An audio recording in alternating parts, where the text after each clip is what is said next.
Hello guys, welcome back to my new blog. तो as I promise in my last video कि मैं एक budget video निकालूंगा Ladakh trip. तो वो मैंने डिटेल्स वगैरह सब मतलब लैपटॉप में अपने डाल दिए ताकि कोई कंफ्यूजन ना रहे बोलते वक्त बताते वक्त actually, because I have lots of point two share with you guys. But होता क्या है कि ना बोलते बोलते भूल जाता हूँ, कुछ चीजें मिसिंग हो जाती है, तो इसलिए मैंने बहुत सारी चीजें मतलब लिखी ली है, नोट डाउन कर ली है। तो गाइस चलो फिर वीडियो में आपको बताता हूँ मैं सारी चीजें, क्या क्या बजट रहेगा, कैसे आपको प्रिपरेशन करनी है, कैसे नहीं करनी, मतलब कैसे करनी होगी। चलो मैं आपको बताता हूँ।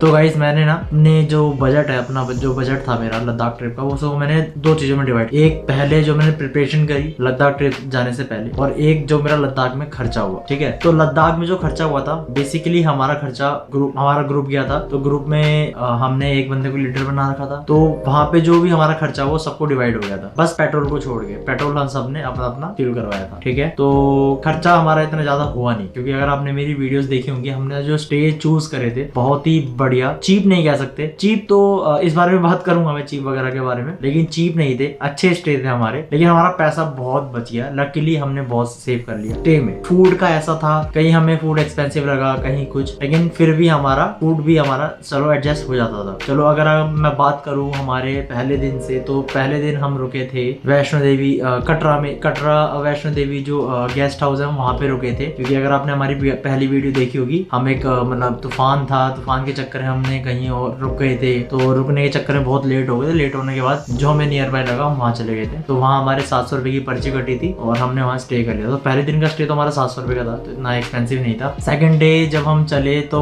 हम रुके जाके सीधा हमें रुकना था कहीं और, बट हम रुके श्रीनगर में हमने डल लेक पे बोट हाउस ली थी। बोट हाउस इतना एक्सपेंसिव नहीं था, क्योंकि बिल्कुल पीछे जाके था। हमें क्या था, हमें खाली रुकना था, हमें रात गुजारनी थी, फिर हमें आगे निकलना था, क्योंकि हमने कहीं भी रुकने का इतना प्लान कर नहीं रखा था, और जहाँ रुकने का प्लान कर रखा था वहां हम रुके। तो वहां पे भी हमारा इतना एक्सपेंसिव नहीं था। आई थिंक 2500 का हमारा हो गया था, 2500-2700 का हमारा पूरा बोट हाउस था, जिसमें 3 रूम थे। हमारी वीडियोस देख लेना, उसमें आपको दिख जाएगा 3 रूम थे। 3 रूम में हम 7 लोग रुक गए थे आराम से। और फिर अब जब नेक्स्ट डे हम रुके, उसके बाद ले में, नेक्स्ट डे हम ले में रुके थे। ले का स्टे हमारा बहुत अच्छा था, नई प्रॉपर्टी थी और उनकी हॉस्पिटैलिटी भी बहुत अच्छी थी। मतलब हमें बहुत अच्छी चीज हाथ लगी थी, ऊपर से ऑन रोड का था, हमें ज्यादा नीचे नहीं जाना पड़ा कहीं भी, बिल्कुल रोड पे होटल था। तो वो प्रॉपर्टी भी अच्छी थी, वो भी हमें ज्यादा एक्सपेंसिव नहीं पड़ा। अराउंड 1500-1600 के हमें 2 रूम मिल गए थे। तो वो भी नई प्रॉपर्टी इस चक्कर में, लेकिन अब जाओगे तो एक्सपेंसिव होगी ऑब्वियसली, क्योंकि बहुत अच्छी प्रॉपर्टी थी और बहुत अच्छी फैसिलिटीज थी वहाँ पे, बेड वगैरह सब अच्छे थे वहाँ के। ठीक है, उसके बाद अगर हम चौथे दिन की बात करें तो हम रुके थे,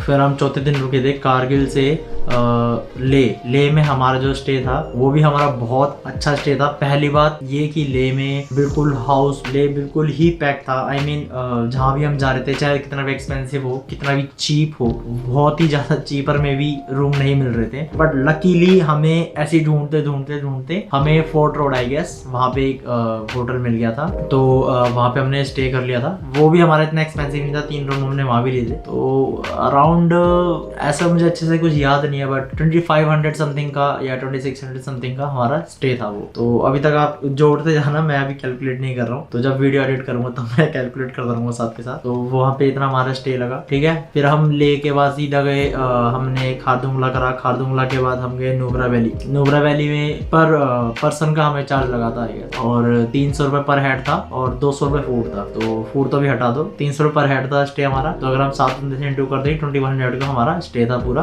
तो वो भी एक अच्छा स्टे मिल गया था हमें। फिर हम नुब्रा वैली से जब हम आए, नुब्रा वैली से हम पेंगोंग लेके ले गए, तो वहाँ पे भी हमें बहुत अच्छे रूम मिल गए थे। आई गेस तब हम ज्यादा लोग, क्योंकि आपने देखा वीडियोस में बहुत सारे लोग हमसे जुड़ते गए थे, तो तब हम ज्यादा लोग थे। तो हमारा वो स्टे भी हमारा अच्छा खासा था। वो लेकिन थोड़ा एक्सपेंसिव था, वो मुझे ठीक से याद नहीं है, मैं अपनी वीडियोस देखूंगा या फिर उसमें होगा तो आप मेरी वीडियोस देख लेना, उसके अंदर होगा। बट वो भी इतना एक्सपेंसिव नहीं था।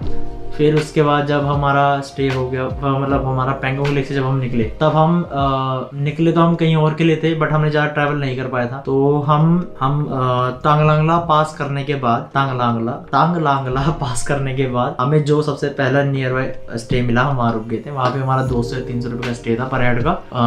वहाँ का इतना था। फिर हम सीधा वहाँ से सीधा मनाली रुके थे। मनाली में भी हमारा इतना एक्सपेंसिव नहीं था, बहुत ही। मनाली तो पूरा पैक था, ले से दुगनी तिगनी जनता मनाली में पड़ी थी, तो मनाली पूरा पैक था, पूरा का पूरा पैक। हमें मतलब बहुत ही जुगाड़ करके रात के 3 बजे एक रूम मिला, रूम मिलने वो भी बहुत ही मतलब हमने कंबल भी नहीं ओढ़े उनके, ऐसी ठंड में से उड़ के सो गए। तो 700 रुपए के वहाँ के रूम थे। फिर वहां से हम सीधा दिल्ली आ गए, तो अपने घर का कोई रेंट होता नहीं है ऑब्वियसली। तो ये सारा स्टे था हमारा। फूड का हमने ऐसे कैलकुलेट करा था कि एक दिन का हमने 3-3.5 हजार रुपए कैलकुलेट कर लिया था। तो हमारा जो ट्रिप था वो 9 दिन का ही था, तो 9 दिन के हिसाब से हमारा 3.5 हजार रुपए के हिसाब से कैलकुलेट कर लेना, जो भी निकलता है वो हो जाता है। तो हमारा फूड और स्टे तो हमारा बहुत अच्छा हो गया था, हमारा इतना खर्चा नहीं हुआ उस पे। जो हमारा खर्चा हुआ था वो हुआ था हमारे गियर्स पे, और जो है पॉइंट 2 जिसको मैंने प्रिपरेशन मतलब करते टाइम खर्च करा था। तो इसमें भी 2 कैटेगरी है गाइस। अगर आप व्लॉगिंग करना चाहते हो मेरी तरह तो वो वाला बजट है, और अगर आप व्लॉगिंग नहीं करना चाहते हो जैसे मेरे ग्रुप ने नहीं करी तो वो अलग बजट है। क्योंकि अगर आप मेरी तरह व्लॉग करना चाहते हो तो आपको कैमरा भी परचेज करना पड़ सकता है। अगर आप ऑब्वियसली अगर आप राइडिंग करोगे तो पकड़ के तो फोन घूमोगे नहीं, ये कैमरे की नीड होगी बहुत। मतलब बहुत मार्केट में कैमरे हैं, उसके बारे में बात कर लूंगा मैं, लेकिन अभी और बात करता हूँ। तो गैजेट्स पे, गियर्स पे जो हमारा एक्सपेंडिचर आया था, सॉरी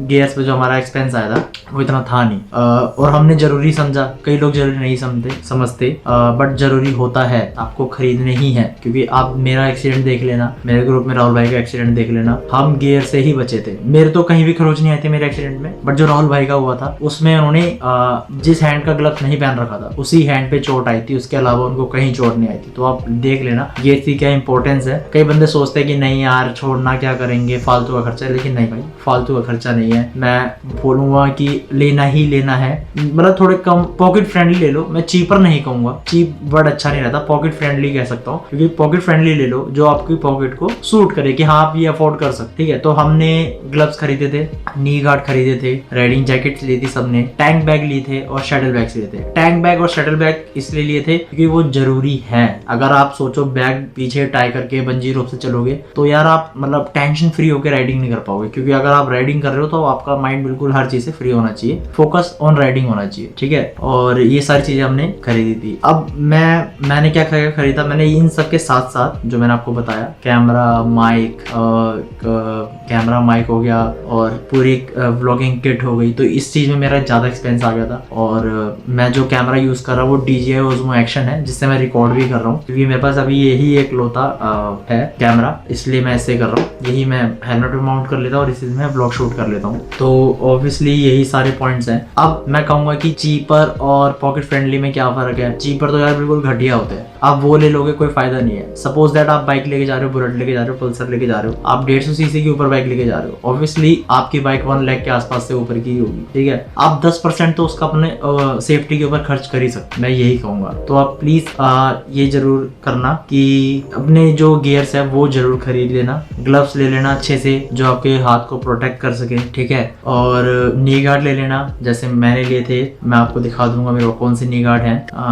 साइको के हैं आई गेस, स्काइको के हैं। फिर राइडिंग जैकेट एक ले लेना, 4 से 5 हजार रुपए की अच्छी राइडिंग जैकेट मार्केट में अवेलेबल है, आप जाना और ले लेना। करोड़ बाग में जाओ और मतलब बहुत सारी शॉप्स आपको मिल जाएंगी, वहीं से आप परचेज कर लेना। हमने चोपड़ा से खरीदी थी, जो करोड़ बाग के अंदर बहुत फेमस है, यूट्यूब पे आप सर्च कर लेना उसका नाम, उसके नाम से बहुत सारे लोगों की जीवन शैली चल रही है। ठीक है, फिर टैंक बैग जरूर ले लेना, चाहे सस्ता सा खरीद लेना लेकिन खरीद लेना भाई, टैंक बैग बहुत जरूरी होता है, बहुत सारा सामान कैरी हो जाता है उस पर।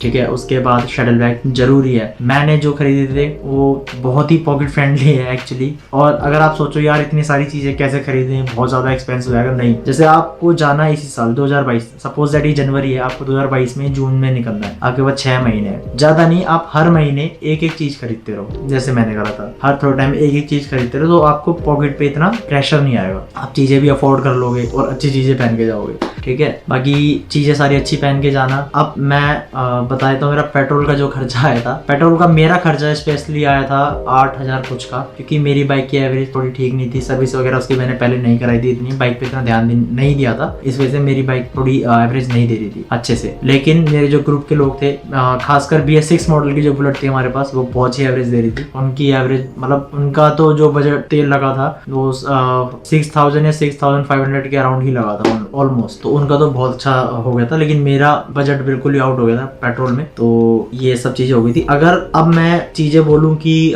बजट क्या है, तो देखो भाई हमारा स्टे और हमारा फूड हमारा इतना एक्सपेंसिव नहीं था, और टोटल जो हमने करा था पर हेड का हमारा 6500 से लेके 7000 के बीच में है, ठीक है, स्टे और फूड ओनली। और पेट्रोल जो मेरा था वो सबका अलग अलग है, तो पेट्रोल जो मेरा वो 8000 के राउंड लग गया था, तो लगा लो आप 15000 या 16000 के बीच में मेरा जो बजट था वो बन गया था।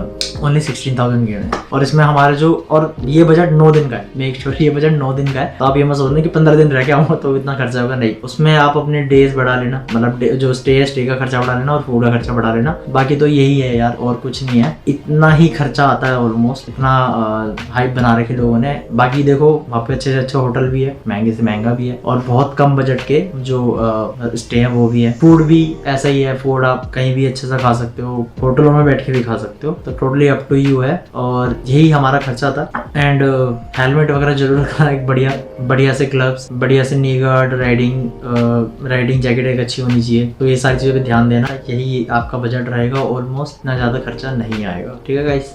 तो यही बजट वाली थी, मैंने बहुत ही सिंपल वे में बना दी है। बाकी अगर ना समझ में आए तो प्लीज़ कमेंट कर देना, मैं आपको बता दूंगा और भी चीज़ें जो भी रहेंगी। Thank you, have a good day, bye bye, take care.